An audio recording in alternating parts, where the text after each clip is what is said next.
চেগা সমষ্টিৰ ৰাস্তাঘাট লেতেৰা আৰু গুহদীশ।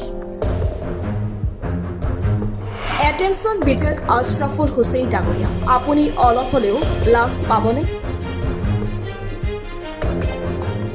জনতাই আপোনাৰ ৰাস্তাঘাটক লৈ সন্তুষ্ট নহয়। হঠাৎ চেঙাত ট্ৰেক্টৰত উঠি উপস্থিত হয় ভিক্টৰ দাস। তাৰ পাছত সংবাদ মাধ্যমৰ আগত চেঙা সমষ্টিৰ ৰাস্তাঘাটৰ বৰ্ণনা কৰে, য'ত বৰ্ণনা শুনি লাজত পৰিছে সমগ্ৰ চেঙা সমষ্টিবাসী, কিয়নো ভিক্টৰ দাসৰ মন্তব্য চেঙাৰ ৰাস্তাঘাট লেতেৰা আৰু গুহদীশ। চেঙা সমষ্টিত আব্দুল ৰহমানে ইমান মৰম দেখা পাইছো। মই নিৰ্বাচনী প্ৰচাৰৰ কাৰণে অহা নাই, মই নিজৰ চোৱাই কেনে ফূৰ্তি কৰিব আহিছো। ৰাস্তাবিলাক কেনেকুৱা দেখিছে?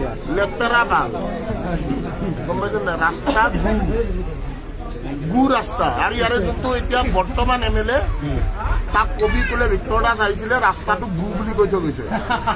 ঠিক আছে, চৰকাৰ কাৰ হ'ব বুলি চৰকাৰ যাৰে নহওক কেলা, চৰকাৰ যাৰে নহওক, চিষ্টেমটো হাম চলাएंगे।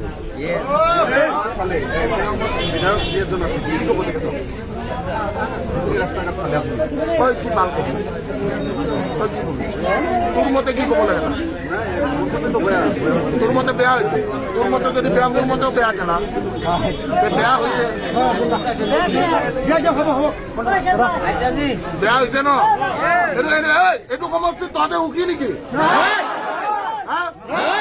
মই দায়িত্ব ললো, ভিক্টৰ আছে যা।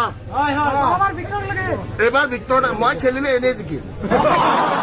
মই নেখেলো, মই খেলাত টেনচন নাই, মই খালি এটা মন কৰিব, বিধায়ক আশৰাফুল হুছেইন ডাঙৰীয়া, চেঙা সমষ্টিৰ ৰাস্তাঘাটৰ কেন্দ্ৰত আপোনাৰ দৃষ্টি আকৰ্ষণ কৰিছে ভিক্টৰ দাস।